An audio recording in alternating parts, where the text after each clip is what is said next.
मित्रों, आज भारतीय जनता पार्टी की संसदीय बोर्ड की बैठक आदरणीय प्रधानमंत्री श्री नरेंद्र मोदी जी की उपस्थिति में और सभी संसदीय बोर्ड के सदस्यों के बीच में हमारी आज बैठक हुई।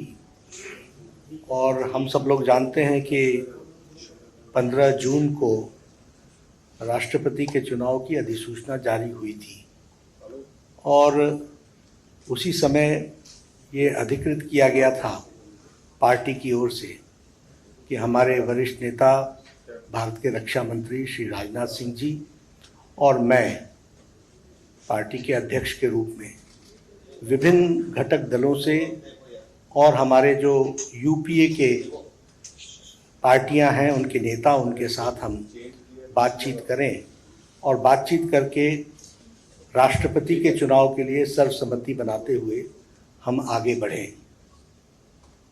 हमारे आदरणीय राजनाथ जी ने यूपीए के घटक दलों के नेताओं के साथ बातचीत की, कुछ के साथ उन्होंने बातचीत की, कुछ के साथ हमने बातचीत की। बातचीत का दौर चलता रहा, लेकिन कोई सर्वसम्मति पर आने की बात हो नहीं पाई और नामों की चर्चा के बारे में भी कोई सर्वसम्मति नहीं हो पाई। और आज हम जानते हैं कि यूपीए ने अपना राष्ट्रपति का प्रत्याशी घोषित कर दिया है। इसलिए आज की बैठक में हम सब लोग जो संसदीय बोर्ड के सदस्य थे, सब इस मत के आए कि भारतीय जनता पार्टी एनडीए अपने सभी घटक दलों के साथ बातचीत करते हुए हम राष्ट्रपति चुनाव के में अपना प्रत्याशी घोषित करें, क्योंकि यूपीए ने घोषित कर दिया। हम चाहते थे कि सर्वसम्मति से कैंडिडेट आए, क्योंकि राष्ट्रपति का चुनाव सर्वसम्मति से होता है तो अच्छा रहता है। लेकिन इस प्रकार का उन्होंने जब कैंडिडेट घोषित कर दिया तो हम लोगों ने आज बैठक में हमारे अपने एनडीए के घटक के लोगों के साथ बातचीत करते हुए और लगभग 20 नामों पर हमारे यहाँ लंबे दौर की चर्चा हुई और चर्चा में सब लोगों के साथ बातचीत करते हुए एक सर्वसम्मति इस बात पर बनी कि सभी नामों पर चर्चा हुई, विस्तृत चर्चा हुई, लेकिन कुल मिलाकर के ये बात सामने आई कि हमें प्रत्याशी के रूप में कोई पूर्व से ढूंढना चाहिए, भारत के पूर्वी क्षेत्र से ढूंढना चाहिए और हो सके और हमारा प्रयास हो महिला को हमको स्थान देना चाहिए। और आज तक कोई आदिवासी ट्राइबल प्रत्याशी राष्ट्रपति के रूप में नहीं आया है, इसलिए हमें ट्राइबल पर और पहली बार कोई ट्राइबल को भारतीय एनडीए की तरफ से हम कैंडिडेट बना सकेंगे, ऐसा संसदीय बोर्ड पार्लियामेंट्री बोर्ड का मत था। और इसलिए श्रीमती द्रौपदी मुर्मू इनको राष्ट्रपति का प्रत्याशी घोषित किया गया है एनडीए की तरफ से।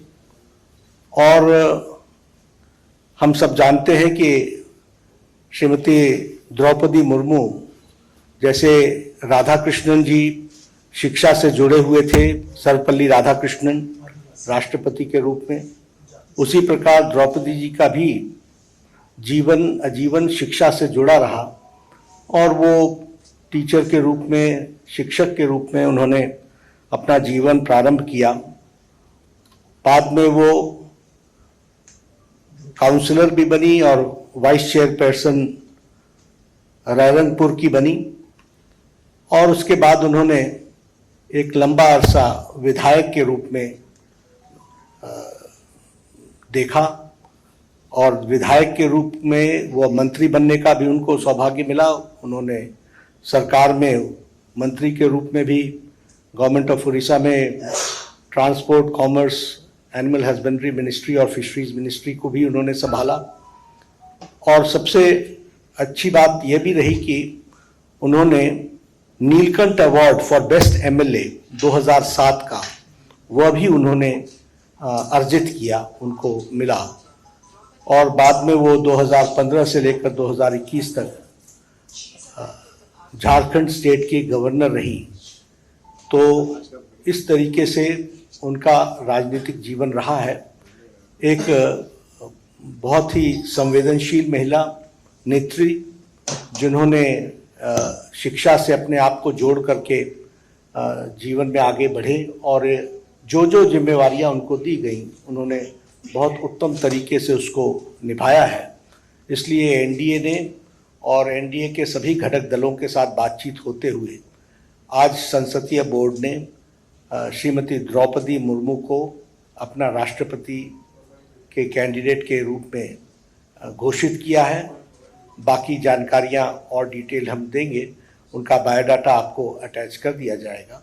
यही घोषणा मुझे करनी थी। तो ये भी सब डिटेल्स वर्कआउट होगा, हम लोग उसके दृष्टि से चर्चा करेंगे, लेकिन घोषणा हुई है। बहुत बहुत धन्यवाद।